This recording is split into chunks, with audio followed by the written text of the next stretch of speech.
വന്യമൃഗങ്ങളെ തടയാനുള്ള വിവിധ മാർഗങ്ങളുണ്ട്. ആ മാർഗങ്ങളൊക്കെ അനുവർത്തിക്കണം. പഴയ കാലം പോലെയല്ല, ഇത് മോഡേൺ ആയിട്ടുള്ള എക്യുപ്മെൻറ്റ്സ് ഉണ്ട്, അത് കൊണ്ടുവരണം.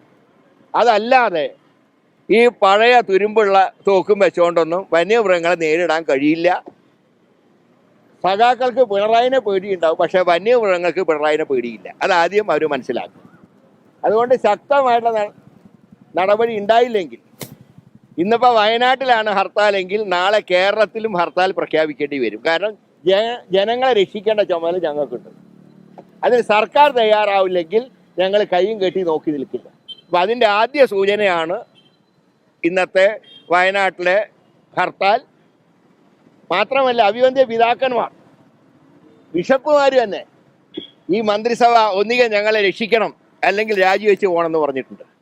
അവരാരും കോൺഗ്രസ്സുകാരൊന്നും അല്ല, അവരെല്ലാ രാഷ്ട്രീയ പാർട്ടികളോടും തുല്യ അകലം പാലിക്കുന്നവരാണ്. അവർക്ക് പോലും സഹിക്കാൻ വയ്യാത്ത രീതിയിൽ കാര്യങ്ങൾ എത്തിയിരിക്കുന്നു.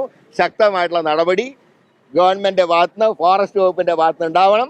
മന്ത്രി ശശീന്ദ്രൻ പാവപ്പെട്ട ജനങ്ങളെ വന്യമൃഗങ്ങളിൽ നിന്ന് രക്ഷിക്കാൻ കഴിയില്ലെങ്കിൽ അത് രാജിവെച്ച് ഇറങ്ങിപ്പോകണം. അതാണ് കോൺഗ്രസിൻ്റെയും UDFൻ്റെയും നിലപാട്.